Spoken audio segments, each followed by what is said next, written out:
The Green Bay Packers will play on Sunday Night Football against the Detroit Lions after the Seattle Seahawks play. We'll explain why that's important and if it actually matters in the outcome of the game. Plus, Joe Barry left it up to his cornerbacks if Jaire Alexander was going to shadow Justin Jefferson on Sunday.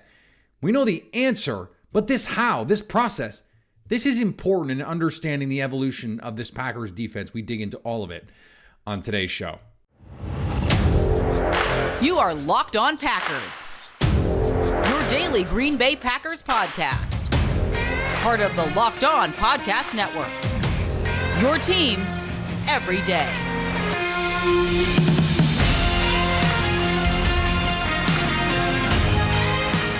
You are Locked On Packers, part of the Locked On Podcast Network, your team every day. I'm Peter Bukowski, and I cover the Packers for The Leap, a newsletter I would love for you to subscribe to. Follow me on Twitter, Peter_Bukowski. Follow the podcast on Twitter at Locked On Packers. Like us on Facebook. Subscribe to the podcast, iTunes, Spotify, Google Podcasts. Wherever you find podcasts, you will find Locked On Packers, the number one Packers podcast on the internet. And the show for fans who know what happened. They want to know why and how. Thanks to everyone who makes Locked On Packers their first listen every day. We hope you like starting your day with us as much as we like starting our day with you. Today's episode brought to you by friends at Prize Picks, daily fantasy made easy. You can get a deposit bonus up to $100 on that first deposit when you use the promo code Locked On. A lot to get to today on the show as it relates to the Green Bay Packers, but as we record this here, we don't know the status of Demar Hamlin, the defensive back for the Buffalo Bills, who was involved in one of the most harrowing scenes I can remember on a football field last night. They had to administer CPR. They had to use the IED to try and get his heart going again. It was the kind of thing that is unbelievable in the moment, and I'm struggling to find the words because I'm recording this the night that it happened, Monday night, and it's still pretty fresh in my mind and in the minds of everyone watching. I'm sure if you were watching it, it is just something that it's a reminder that these are people playing these games. And I think sometimes we forget that. And I think sometimes the people covering the media forget that. We saw that, unfortunately, on social media in the aftermath of some of this. But I wanted to send my support, my love, my prayers to Demar and his family, to the Buffalo Bills, that organization, and to all the people covering the sport. I have covered a lot of sporting events, been a sports journalist for a long time, and you don't expect to be in a situation like this. I was in news before this. In fact, my first job, I was a TV news reporter, and I covered gang violence and drugs and murder trials and things that 22 and 23-year-olds should not have to witness and be a part of. It is something that is damaging to your psyche. And so I'm glad that the NFL decided to do the right thing, to not play that game. But, you know, our hearts and Locked On Packers prayers go out to everyone involved in this situation. You know, this is an incredible and not in a good way kind of thing, obviously. It is difficult to even put into words, as I'm clearly proving. So I felt like it would be crazy to start this show just talking about football, and certainly just talking about the Packers when, this is what happened last night. Anyone watching, if you're an NFL fan, at this point, I assume you're aware of what happened. So I wanted to start the show talking about that because I'm thinking about him and his family and the players and the coaches and the media people. Our friend Rachel Hotmayer, who, friend of this program, she's in Buffalo now covering the Bills, was at that game. You don't go to a football game expecting to have to cover someone fighting for their life. And so I hope that Demar Hamlin is okay. The word as of this moment is that he is stabilized, but still in pretty rough shape at the hospital in Cincinnati. So we are thinking about him. And I felt it was important to address that at the top of the show. There's no good transition out of that, unfortunately. But let's talk about the Packers, because that's what you came here for, and I want to do that. We found out the Packers are going to be the Sunday night game, Packers-Lions, and this spawned a lot of takes. People felt bad for the Seahawks. Oh, the Lions could rest players. The Lions are not resting players. Let's dispense with this nonsense. Dan Campbell is not resting anybody. This is not in Dan Campbell's DNA. So even if Seattle, so this is the scenario. If Seattle wins, Detroit is out. So if Seattle beats the Rams, which is going to happen before the Packers play on Sunday night. We don't know exactly when, but before Sunday night. Then the Lions are out. The game means nothing, and the Packers are still winning in. Right? Still winning in. The Packers are winning in no matter what happens with Seattle. Then it becomes, okay, what happens beyond that with the Lions and the Seahawks? They get to duke it out, whatever, in whatever, if the Packers lose, right? So Seattle winning would mean Detroit has nothing to play for. And I actually think there is a legitimate case to be made, and I've seen the case made, that a Lions team with nothing to play for is actually more dangerous than a Lions team with something to play for. And we saw this last year. Go back to week 18 last year. The Lions had nothing to play for. They ran trick plays and flea flickers and reverse passes and all kinds of crazy things. And even before Jordan Love got in the game, they were outplaying the Packers. Now, the Packers didn't have anything to play for. They were in the game to try and get Devontae Adams the single season receiving record in Green Bay. And so it was not a game that they were actively trying to win. They were just trying to stay a little bit sharp. But you know what would actually be better, I think, in this case, is a game the Lions have to win. Because Jared Goff under pressure, I don't know what to make of that. Dan Campbell under pressure. You've got a play caller in Ben Johnson who's really a talented play caller. But this would be the biggest moment of his career by a mile. You have a defense that has been bad all year that just gave up 200 yards on the ground 2 weeks ago to the Panthers. Yeah, they just won their game, but it's the Bears. It's the Bears. So would it be better for the Packers if they had a little bit pressure on the Lions? I think you can make that case. Now, it's also, I think, the case that it can go the other way. This is a bad Lions defense. This is Jared Goff. This is a coaching staff that's never done anything in the NFL. You go up 17-7.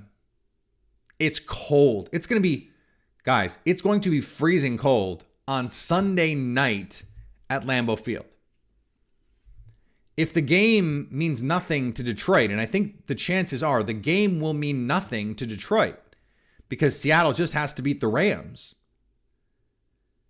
then you can put this game away early. If you start fast, if it's 20-7 at halftime, and this is a Lions team where the home road splits, especially scoring offense, it's 2 touchdowns. That's the difference, home road. They score 30 plus every game at home, and they score under 20 basically every game on the road. And this is a team built for the dome with speed and explosiveness. DeAndre Swift, Jamison Williams. Now I know Amon-Ra St. Brown is not that same kind of guy. Jamal Williams, not that same kind of guy, but it is a team that I think is not really built to win on the road. And part of that is because they need to stay on script.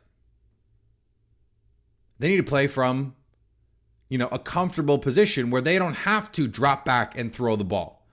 They need to be able to go to the play action game. Because if they can't, they don't trust Jared Goff to just sit back there and shotgun in 11 personnel and dice you up. Because that's not who Jared Goff is now or has ever been. And he's played really well this season, but it's because they've run the football well, they protect him well, and they get to all of their play action stuff. He's got one of the highest play action rates in the league. And they can get to all of their schemed up concepts. Well, if you keep them in the spot where you want them to be from a script perspective, it becomes really difficult for them to get to all of their pet plays, all of the beautiful designs, all of the play action shot plays, and it keeps them from doing what is most dangerous to Green Bay, I think, and that is run the football downhill at you. So that presents a great opportunity for Green Bay. If the Seahawks do in fact win, not only is there incentive because of the team that you're playing to get off to a fast start, but if the game means nothing, getting off to a fast start means even more, because you might get a team that has fought all season to be in a position to win something. You get the letdown. They'll find out 20 minutes before kick. Probably. It's probably going to be a late game. That, you have no chance. That's going to take some wind out of your sails. That's just the nature of humanity.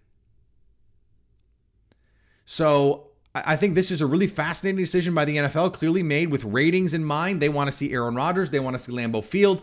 They want Packer fans to watch because a win in Aaron Rodgers game is more important than, I don't know, whatever else you could put on the tape. And we don't know now because we don't have an outcome in the Bengals game, at least as we're recording this. Bengals Ravens might mean nothing. And, there aren't that many other interesting games. So I think this was the right choice by Sunday Night Football. I'm not surprised. I had heard ahead of time that this was probably going to be the game. And then you hear, maybe it's not. But then we find out it is. Aaron Rodgers in primetime, he's not been, as good this year overall. He still played pretty well in these primetime games and these nationally televised games. And in a situation like this, and I made this case, we didn't talk about it on a podcast, but I talked about it on Twitter. I made the case, and we'll talk about this more over the course of the season, that, the Vikings game is the kind of game that you need Aaron Rodgers to win you. Now, they didn't need Aaron Rodgers to win it, but you needed him to play well. He played fine. He didn't play great. They're going to have to play better than they did in this game and over the course of this stretch. The Packers are not winning football games because of Aaron Rodgers right now. This is not 2016. This is not RELAX in 2014. This is a team that, if they want to get to where they can go, talent-wise, and this is the beauty of this for the Packers, from an upside standpoint, the defense is finally playing the way that we expected this defense to play. The run defense is still not great, but they played very well on Sunday. The passing defense is awesome. This is a very, very good passing defense. The run game is what we expected the run game to be. The run game is now dominant. If this passing game can get back into that upper echelon, if Aaron Rodgers can get back to, forget Patrick Mahomes, Josh Allen, if he can get into that, if he's the fifth best quarterback in the playoffs, this team can go on a run. This team is not winning games right now because of Aaron Rodgers. They could have won, I don't know, probably at least 3 of the 4 of these games with Jordan Love at quarterback. It was not Aaron Rodgers, doing anything crazy. The Mercedes Lewis throw, incredible play, right? But like the Chicago game, Christian Watson iced that one. And the defense closes it out with the multiple interceptions. 3 interceptions in the second half against Miami. The Rams game was a walk. And this one, same thing. Aaron Rodgers made some nice plays. The second reaction touchdown to Big Bob Tunyon. The game's already really over at that point. So if they can get Aaron Rodgers out of all of this, they can actually be the contender we thought. And then it becomes, who cares what version of Detroit you're getting? This is a terrible defense. They can't stop the run. And so just Just run it at them all day. Run for 200 yards like the Panthers did. Go win the game. And then in the playoffs, if you get a better version of Aaron Rodgers, it doesn't even have to be MVP Rodgers, a better version of what we saw. I mean, we saw Jarrett Stidham hang 30 on the 49ers. You get a better version of Aaron Rodgers, you can go on the road and you can beat anyone in the NFL. Today's episode brought to you by our friends at Prize Picks. Prize Picks is daily fantasy made easy. It is just you and the number, you and the Prize Picks projection, like Aaron Rodgers passing yards or Aaron Jones rushing yards. By the way, hit that Aaron Jones rushing yards on Sunday. You put a couple players together and you can win up to 10 times your money. Pick a sport, not just NFL. Any sport you can think of, Prize Picks has a place for you to go and make your picks. You can make an entry in less than 60 seconds. It's super easy. Bang, bang, bang. I picked 3 players. Done. That's my lineup. I'm set. Download the Prize Picks app or go to prizepicks.com to sign up and play daily fantasy sports. First-time users can get a 100% instant deposit match up to $100 with the promo code Locked On. If you deposit $100, Prize Picks will give you $100. You deposit $50, they'll give you $50. Don't forget to enter the promo code Locked On at sign-in to get that instant deposit match up to $100. And thanks again for making Locked On Packers your first listen. Subscribe to Locked On NFL and get daily conversations on the biggest NFL stories, plus in-depth analysis on the biggest games with NFL key predictions every Friday and Monday. Local insiders cover the game with our game-to-game episodes. Locked On NFL available on YouTube and wherever you get podcasts. So there was this great story Ryan Wood did for Packers News, and apparently Joe Barry went to the DBs and he said, you guys figure it out. I support whatever decision you want to make. Jaire, if you want to follow Justin Jefferson, great. And if you don't, great. But you tell me. And when Jaire Alexander told Russell Douglas what he wanted to do, apparently, this is according to Russell Douglas, he said, I already know. He knew that's what Jaire Alexander wanted to do. And before we even get to the it worked of it all, because, by the way, it worked, this, in a way, it's a Rorschach test, because if you're the kind of person who is prone to hating Joe Barry, and there are people out there, even in the media, who just want to hate everything Joe Barry does because they didn't like the hire, or because, they wanted a Giro Evero or whatever it was. And they're just going to say, this is Joe Barry punting. I don't think this is Joe Barry punting. I think this is Joe Barry giving his players, particularly Jaire Alexander, his best player, an opportunity to say, I want this assignment. You want buy-in from your players, right? And so if you have star players disinterested or disagreeing with your approach, that is a huge problem. And you can go back to the last year of Mike Pettin in 2020, and they beat up the Chicago Bears.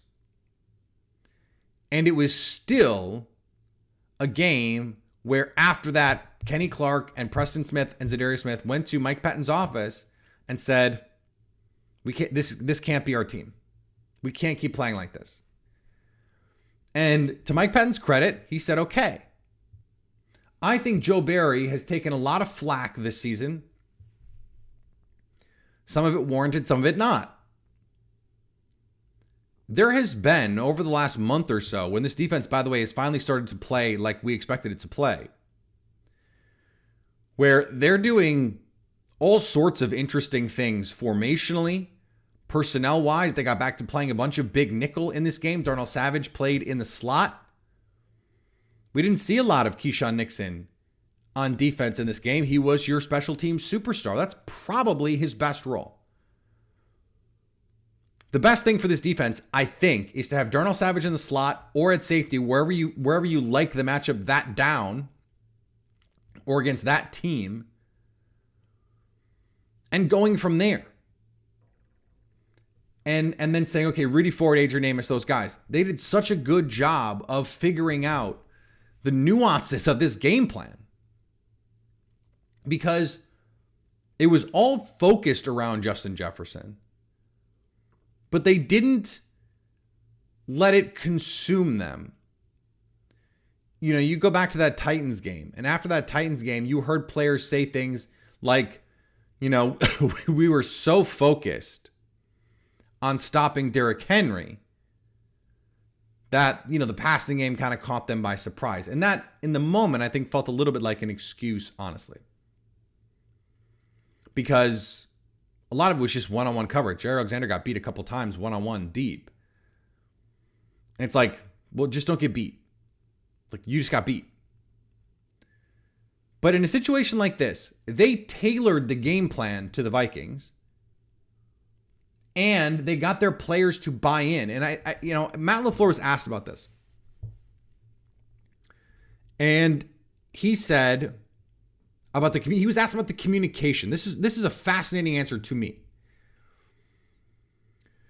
He was asked about the communication, and what he said was, I think the defense is playing with much better energy and physicality. And that when that happens, they play more connected. That's a fascinating idea. And if you've ever played team sports, you understand what that means.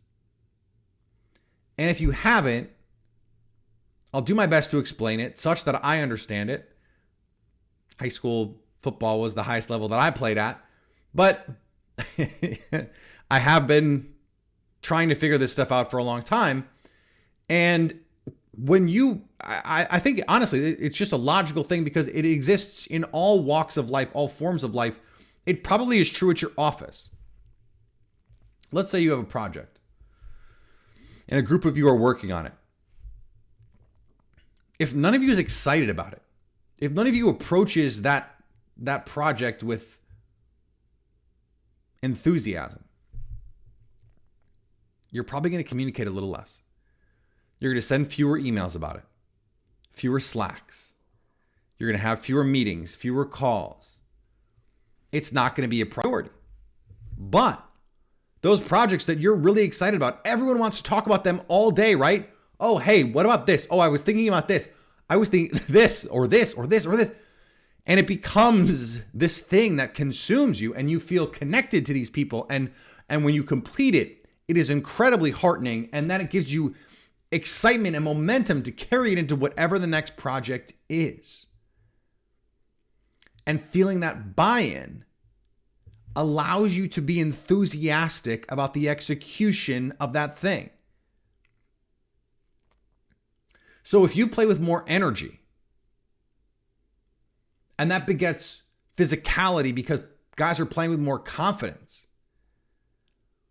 well, that confidence leads to communication because everyone is playing with more energy. And, oh, that guy's playing well. I'm excited about that. I'm ready to go do my job. And I know he's going to do his job. And that makes it easier for me to do my 1/11th. And that has this massive connectivity effect where all of a sudden everyone is playing better as a result. And I think that's what Matt LaFleur was trying to tell us. That when these guys feel empowered, when Joe Barry comes to you and says, all right, Jaire, if you want to take Jefferson, that's great. Don't tell me, tell Russell Douglas, you guys figure out what the best thing is for you guys. And not only does Russell Douglas say, you got it, he said, I know. I know what you're going to say and I support you. And they did it. And them playing, this was the best rally and tackle game that I can remember for a Packers team under Matt LaFleur.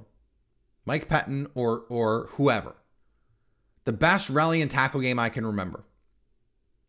Flying around, playing with physicality. Quay Walker, I know he got the penalty, but playing with physicality. They played with physicality up front. Matt LaFleur was asked about the run defense. They got off blocks. It's amazing how much better Joe Barry, the schemer, Joe Barry, the play designer, Joe Barry, the defensive coordinator, looks when guys are defeating blocks, when they're playing with juice, when they're playing with energy, when they're playing with physicality. But it is your responsibility as a defensive coordinator to make sure those guys are doing that thing, and especially to empower them to play that way. And when you give them the opportunity, Jaire Alexander said after the game in week 1, I wanted to do this and I wasn't given that responsibility. Okay, here's your opportunity to make up for it. Do you actually want the responsibility, or was that an excuse?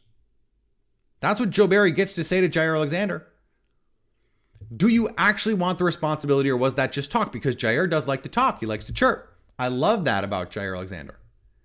I absolutely love that about him. And Justin Jefferson, oh my God. I cannot remember a player. I can't believe he did this. I cannot believe, I have never in my life do I remember a player after a game, never mind a superstar player, asking for a taunting penalty. I've never heard of that. Ever. Justin Jefferson asked for a taunting penalty when Jaire did the gritty. This worked so profoundly. He was in Justin Jefferson's head. And I have to believe remains there.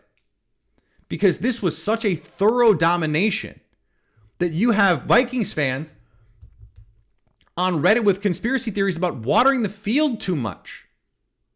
That's where this team is.